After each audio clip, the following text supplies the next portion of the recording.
साथियों, तो आज फिर से एक बार स्टडी विद यूनिक पर हम आपके लिए एक जनरल टॉपिक जो कि वर्किंग ऑफ रेफ्रिजरेटर है वो लेके आ चुके हैं। तो ये जो टॉपिक है ये आज किन किन लोगों के लिए पहले ये बता दूं, जो फ्रिज खरीदना चाहते हैं, जो फ्रिज खरीदने वाले हैं या जो फ्रिज खरीदने में कंफ्यूज है। मैं कोई फ्रिज का नाम नहीं बताने वाला, लेकिन उसके पीछे की वर्किंग जानिए, कंपोनेंट जानिए और बाकी चीजें आपको ब्रोशर में दी हुई होती है या ऑनलाइन आपको मिल जाता है कहीं ना कहीं इंफॉर्मेशन, तो उसके सारे आप एनालिसिस कर सकते हैं या एनालाइज कर सकते हैं कौन सा फ्रिज आपके लिए या आपके घर के लिए बहुत ही ज्यादा कंपेटेबल रहेगा। सीधी सी बात है, ठीक है। तो चलिए शुरू करते हैं आज का टॉपिक जो कि है वर्किंग ऑफ रेफ्रिजरेटर। तो सबसे पहले देखिए रेफ्रिजरेटर के पार्ट्स, ठीक है। तो सबसे पहले जो रेफ्रिजरेटर का हार्ट होता है, सबसे ज्यादा इंपॉर्टेंट जो होता है कंप्रेसर। क्या होता है? कंप्रेसर। अब कंप्रेसर एक इंजन की तरह काम करता है, ऐसा समझ लो आप, इंजन की तरह। मतलब ये एक रेसिप्रोकेटिंग पार्ट होता है, जैसे हमारे गाड़ी में पिस्टन और सिलेंडर होता है, सेम उसी तरीके से, ठीक है। सिर्फ ये इलेक्ट्रिसिटी से चलता है, ठीक है।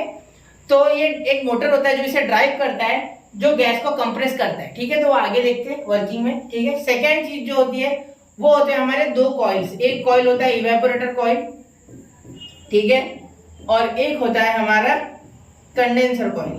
कौन सा? कंडेंसर कॉइल, ठीक है, जो कि फ्रिज के बाहर होता है। इवेपोरेटर कॉइल अकेली चीज होती है जो फ्रिज के रेफ्रिजरेटर के बॉक्स के अंदर होती है, ठीक है। क्लियर है यहाँ तक? फोर्थ जो चीज है वो है हमारा यहाँ, आप समझ लो रेफ्रिजरेंट। क्या है? रेफ्रिजरेंट। ये सबसे इंपॉर्टेंट है। रेफ्रिजरेंट एक फ्लूइड होता है, जैसे फिलहाल R410A जनरली चलता है फ्रिज में, ठीक है, समझ गए। R410A ये रेफ्रिजरेंट जनरली आजकल यूज हो रहा है, ठीक है। तो ये रेफ्रिजरेंट गर्मी को बाहर निकालने का काम यही करता है। मेन तो यही सर्कुलेट होता है, जैसे हमारे बॉडी में ब्लड चलता है वैसे ही फ्रिज के ये जो पाइपिंग है पूरी, इसमें हमारा रेफ्रिजरेंट दौड़ता रहता है हर वक्त, ठीक है। चलिए, और फिफ्थ चीज जो कि अंडर एस्टिमेट नहीं कर सकते हैं, एक्यूमुलेटर। एक्यूमुलेटर, ठीक है, समझ गए। ये 5 चीजें मिलके फ्रिज को चलाती है। ये मेनली है, ये मेन चीज है, ठीक है। सबसे मेन यही है, ठीक है। और एक कैपिलरी ट्यूब भी होती है, लेकिन वो मैंने यहाँ नहीं लिखी, ठीक है। तो फ्रिज के बारे में देख लेते हैं। ये देखिए, ये बड़ा ही मॉडर्न फ्रिज है, मॉडर्न रेफ्रिजरेटर। और ये है हमारा पुराने जमाने का, जो हम सबके यहाँ जनरली मिलता है, हमारा लोकल फ्रिज। इसे बोल देता हूँ मैं थोड़ा पुराना, यानी लोकल बोल देता हूँ। लोकल मतलब लोकली जनरली ये मिलता है, ठीक है, समझ गए। तो ये फ्रिज होता है सिंगल डोर। फ्रिज में बहुत सारे प्रकार है, single door, double door, 5 in 1, 6 in 1, आजकल तो बहुत सारी टेक्नोलॉजी आ गई, ठीक है। और साथ ही में आजकल फ्रिज में ही पानी भी निकलता है, उससे हमें कोई लेना देना नहीं है।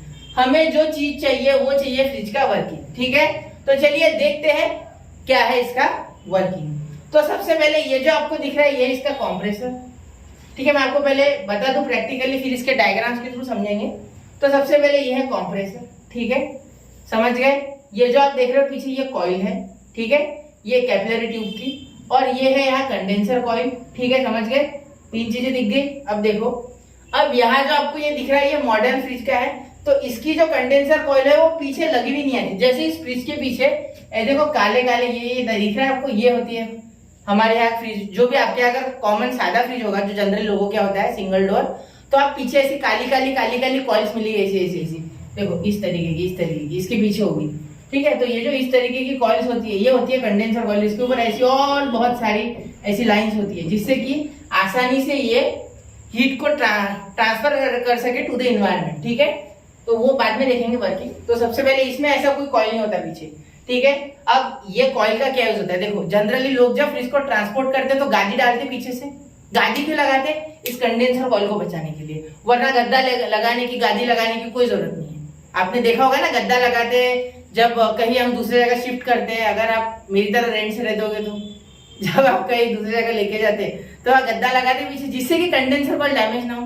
बराबर याद होगा आपको, ये चीज आपने देखी जरूर होगी।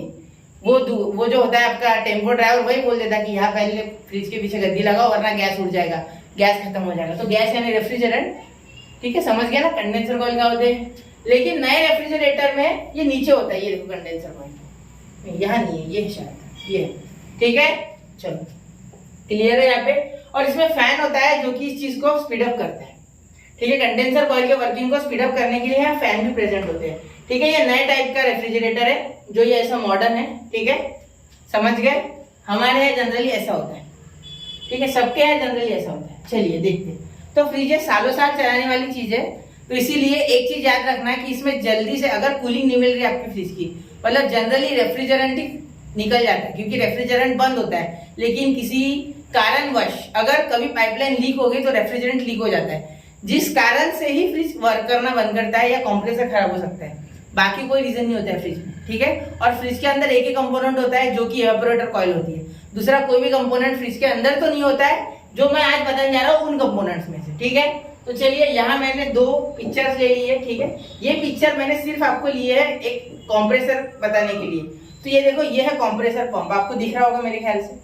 और बड़ा करो इसे, ठीक है, 1 मिनट और इसे थोड़ा बड़ा कर लेते हैं जिससे कि आपको कंप्रेसर पंप और अच्छे से दिखे।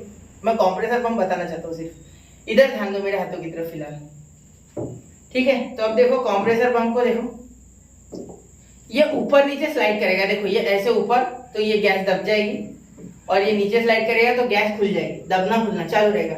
मतलब ऊपर नीचे ऊपर नीचे ऊपर नीचे ऐसा मोशन ये करता रहेगा, ठीक है। तो ये होता है कंप्रेसर, ठीक है। ये हमारे गाड़ी में पिस्टन सिलेंडर के अरेंजमेंट जैसा ही है, लेकिन वहाँ पेट्रोल गिरता है, ठीक है, फ्यूल गिरता है। यहाँ ऐसा कुछ नहीं है, यहाँ इसे पीछे एक इंडक्शन मोटर होता है, ठीक है, समझ गए। एक मोटर होता है जो मोटर इसे चलाता है, ठीक है। अब फ्रिज में भी बहुत सारे टाइप है, इन्वर्टर वगैरह, तो वो आपको मैं लास्ट में बताता हूँ, ठीक है। आजकल मॉडर्न कंप्रेसर्स कैसे वर्क करते हैं जब कंप्रेसर पे आएंगे तब बताऊंगा, ठीक है। तो सबसे पहले मैं आपको अब बता दूं कि क्या होता है फ्रिज का वर्किंग कैसे होता है। ये देखो, ये पिक्चर आपको दिख रही है, यहाँ क्लियर है पूरा अच्छी तरीके से, ठीक है। अब देखो एक्सपांशन वाल्व, सबसे पहले इवेपोरेट्स गैस, ठीक है। मतलब फ्रिज में सीधी सीधी बात बोलूं तो देखो, बाहर हीट जा रही है, ठीक है, अंदर की, और अंदर जो हीट है अंदर की चीजों की, वो हीट ये इवेपोरेटर कॉइल खींचती है। अंदर जो भी रखा, सपोज मैंने अंदर एक एप्पल रख दिया, क्या रखा मैंने, एप्पल रख दिया, तो इस एप्पल की हीट ये इवेपोरेटर कॉइल खींचेगी, ठीक है। और इवेपोरेटर कॉइल में जो रेफ्रिजरेंट है, क्या है, रेफ्रिजरेंट, ये रेफ्रिजरेंट हीट को सोक करने के बाद, हीट को सोक करने के बाद इस गर्मी को जिसके कारण इसका फेस चेंज हो गया, क्या हो गया, फेस चेंज। फेस चेंज होने के कारण क्या हो जाएगा कि ये अगर यहाँ लिक्विड फॉर्म में आता है तो वेपर फॉर्म में हो जाएगा, तो ये बाहर चला जाएगा, लेकिन पूरा वेपर नहीं बनता है। अगर आपके फ्रिज में चीजें कम है तो हीट पूरी तरीके से खींची नहीं जाएगी, कभी कभी फ्रिज खाली होने के कारण, जिस कारण ये पूरी तरीके से वेपर नहीं बनता है, लिक्विड फॉर्म में भी रहता है, ठीक है। तो ये लिक्विड फॉर्म में चले गया ऐसे बाहर, मतलब ये वेपर बना है, अभी तो फिलहाल वेपर बना है, ठीक है, क्योंकि मैं यहाँ कंसीडर करूंगा कि फ्रिज पूरी तरीके से भरा हुआ है, जिसके कारण जितना भी वेपर आ रहा है, जितना भी रेफ्रिजरेंट आ रहा है, जितना भी लिक्विड आ रहा है, वो पूरा हीट खींच के वापस से गैस बन रहा है, और वो गैस रेफ्रिजरेंट गैस बाहर जा रही है, ठीक है। तो ये गैस जब कंप्रेसर के पास जाएगी तो कंप्रेसर उसे अपने मोशन से दबाएगा, रेफ्रिजरेंट रेसिप्रोकेटिंग मोशन से, मतलब इस तरीके से उसे दबाता रहेगा, कंप्रेस करता रहेगा, ठीक है। यहाँ देखो मैंने आपको जैसे यहाँ बताया था कि यहाँ ये इसे कंप्रेस करेगा, इसे दबाएगा, देखो ये इस तरीके से यहाँ दबाएगा इसे, ठीक है। तो इसे दबाने से क्या हो जाएगा, चाप देगा पूरा, मतलब सीधी सी बात है, इसे पूरा चपटा कर देगा, गैस को पूरा दबा देगा। गैस को दबाने से ये क्या होगा, इसका प्रेशर बढ़ गया। अब इसका प्रेशर बढ़ने के कारण इसकी टेम्परेचर बढ़ गया। अगर प्रेशर बढ़ता है तो टेम्परेचर भी बढ़ता है, और टेम्परेचर बढ़ने के कारण ये गर्म हो जाएगा। गर्म होने के कारण ये बाहर कंडेंसर कॉइल में ऐसे ऐसे ऐसे ऐसे घुमाया क्यों इतना, इसे है ना, ये कारण भी है। तो इसे इसलिए घुमाना होता है ताकि साथियों जब ये घूमे तो इसे ज्यादा समय मिल जाए, क्या मिल जाए, समय मिल जाए, जिससे कि ये हीट बाहर के एटमॉस्फेयर में दे सके। इसीलिए फ्रिज के ऊपर जो हमारा नॉर्मल फ्रिज है उसके ऊपर लिखा होता है कि उसे वॉल से 10 सेंटीमीटर एटलीस्ट दूर रखो, किसी किसी के केस में 20 सेंटीमीटर। वॉल को चिपका के मत रखो, ये कंपनी खुद बोलती है, देखना आपने कभी, क्यों, क्योंकि पीछे हवा को खेलने के लिए जगह मिले, वरना हवा को खेलने के लिए जगह ही नहीं है, कहाँ जाएगी हीट, दीवार से चिपक जाएगा ना, वो दीवार से चिपका नहीं सकते वो कॉइल हम, ठीक है, जगह छोड़नी पड़ती है, इसीलिए छोड़नी होती है, ठीक है। देखो कैसे लाल लाल हो गया, पूरा हीट बाहर जा रही है, ठीक है। आप देखोगे ना, अभी धूप काले में अगर आप उसे हाथ लगाओगे ना तो चटका लगता है आपको। समर्स में आप उसे हाथ मत लगाना, कंडेंसर कॉइल को, जनरली उससे आपको चटका लग सकता है, ठीक है। अब आगे देखो, फिर से ये ठंडा हो गया, ठीक है। यह होता है एक्सपांशन वाल्व, ये एक्सपांशन वाल्व है, ठीक है। तो यहाँ से ये वापस अंदर चले गए, ठीक है। और इस तरीके से रेफ्रिजरेंट ही हीट को अंदर से बाहर लाता रहता है, फेस चेंज कंप्रेसर के थ्रू होता रहता है, और ये कंप्रेसर पंपिंग डिवाइस की तरह काम करते हुए पूरा ये वर्क हो जाता है, ठीक है। अब इसको डिटेल में जानते हैं, ठीक है। अभी साइकिल के बारे में बात करते हैं जो हमने अभी अभी देखी। ये मैंने आपको बहुत ही जनरल और बहुत ही शॉर्टकट में बता दिया। अब इसे थोड़ा सा टेक्निकली समझा जाए इन चीजों को, ठीक है। अब टेक्निकली अगर आप पूछोगे मुझसे तो देखो टेक्निकली सिखा जाए इसको। तो अब यहाँ देखो क्या होता है। सबसे पहले यहाँ कंप्रेसर देखो, सबसे पहले कंप्रेसर, ये इस साइड लो प्रेशर, इस साइड हाई प्रेशर।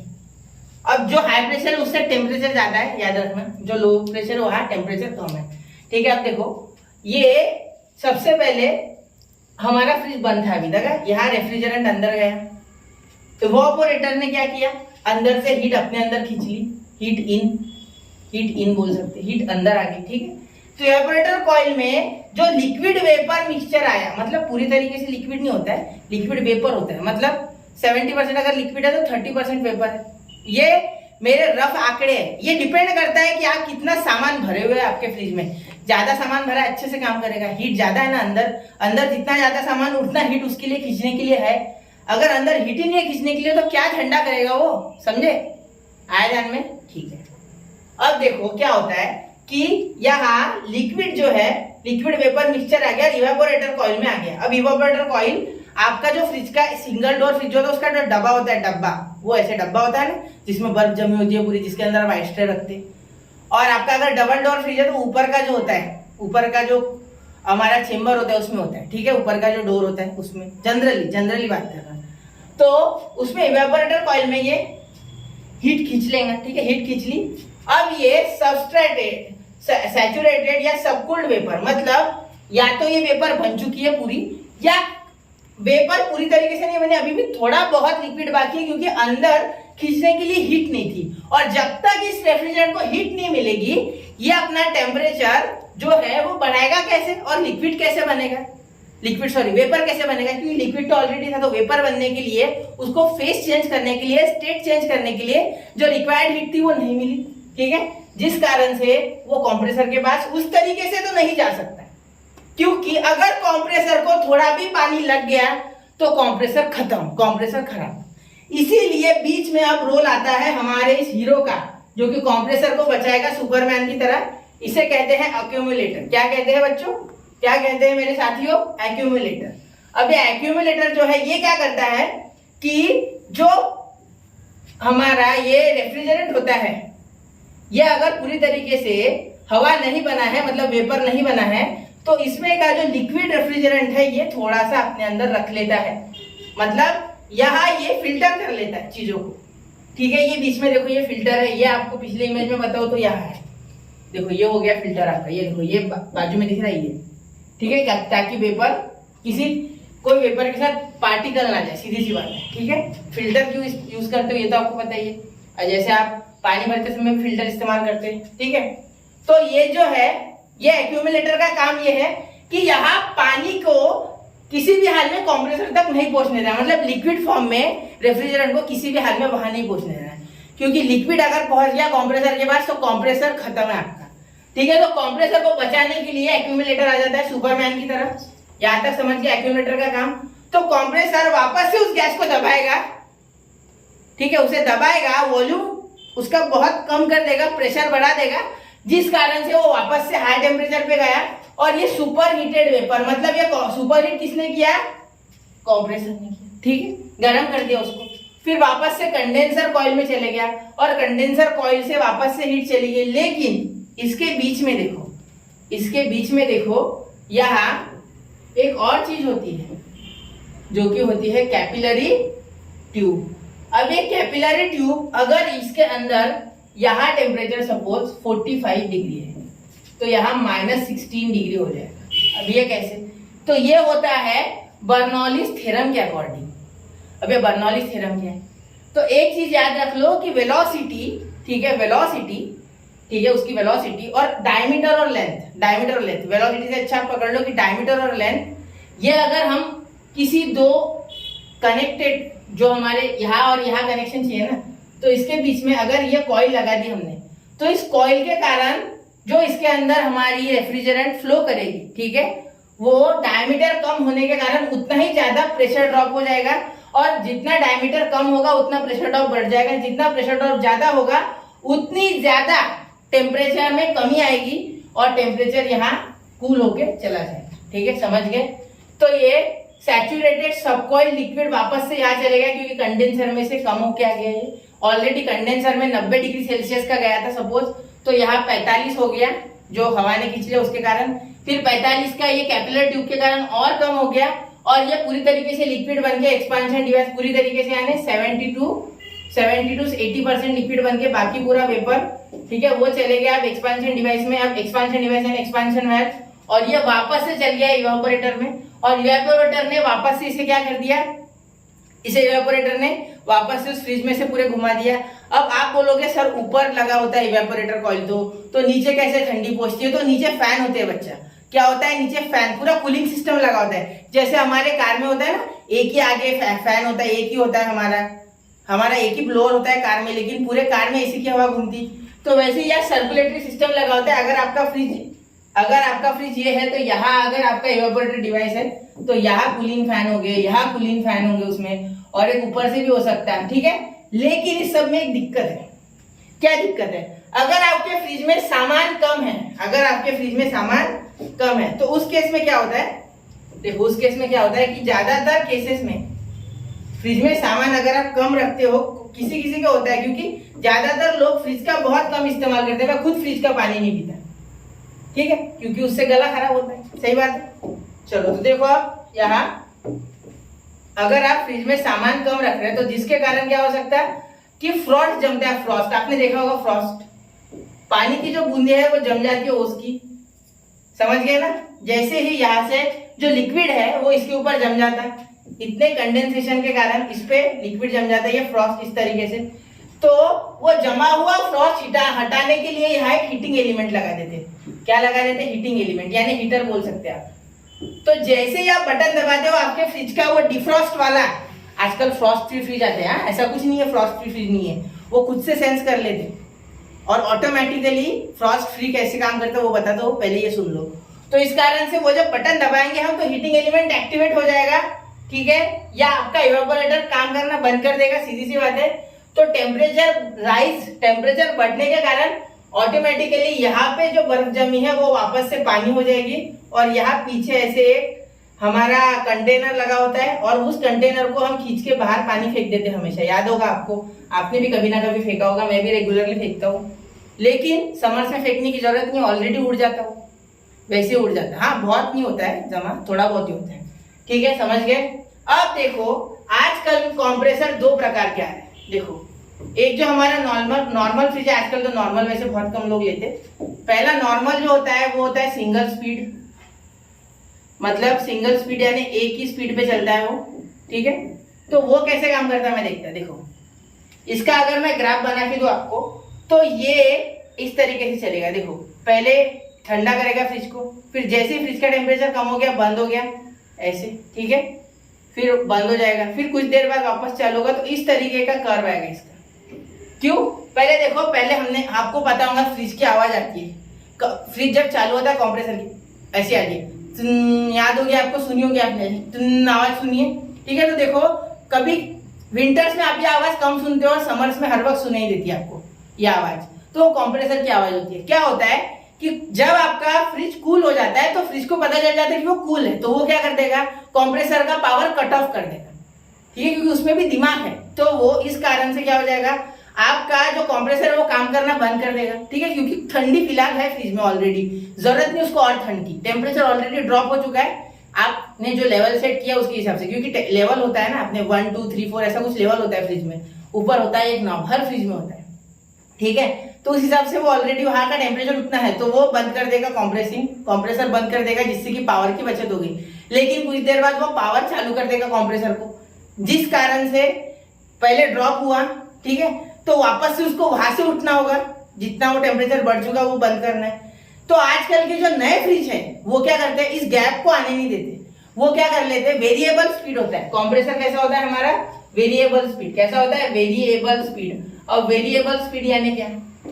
तो वेरिएबल यानी ये खुद के स्पीड को मेंटेन कर सकता है कम या ज्यादा। जैसे जैसे ये एक ही स्पीड पे चल सकता था तो इसलिए इसको डायरेक्ट बंद करना पड़ा, लेकिन ये क्या करेगा, इस वाले इन्वर्टर फ्रिज में क्या होगा कि जो कंप्रेसर है उसको अगर सेंस हो गया, अगर फ्रिज के अंदर जो ईसीयू है उसने सेंस कर लिया कि भाई अब टेम्परेचर इतना इतना है, तो इससे ज्यादा ड्रॉप हो चुका है टेम्परेचर जितना चाहिए था उतना, तो अब कंप्रेसर को हमें बंद करना है। लेकिन ये बंद नहीं करेगा, ये फ्रिज चालाक है, ये बंद नहीं करेगा, इसे इसके कैपेसिटी के 20 या 25% पे चलाएगा, जिसके कारण कंप्रेसर भी वर्किंग में रहेगा और उसको वापस से उठना भी नहीं पड़ेगा बंद होने के बाद, क्योंकि अगर एक बार ड्रॉप हो गया टेम्परेचर तो वापस से वहां से शुरू तो मुश्किल हो जाएगी ना, उसके लिए ज्यादा खपत होगी बिजली की।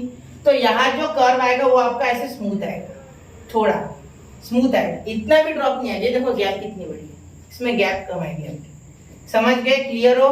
तो यहाँ मैंने आपको हर एक चीज फ्रिज की समझाने की कोशिश की, रेफ्रिजरेटर की। फिर भी आपके मन में अगर कोई डाउट है तो आप कमेंट कीजिए, ठीक है? तो मैं आपको जल्द से जल्द उसके ऊपर भी वीडियो लेके आऊंगा चाहिए तो, और अगला टॉपिक आप लोग ही सजेस्ट कीजिए, वो भी मैं लाऊंगा जल्द से जल्द आपके हिसाब के टॉपिक। अगर आपको लग रहा है कि ये टॉपिक आपको हेल्प नहीं कर रहे हैं, आप आपके हिसाब से टॉपिक भेजिए, उसके ऊपर भी जल्द से जल्द जनरल वीडियोस आती रहेगी।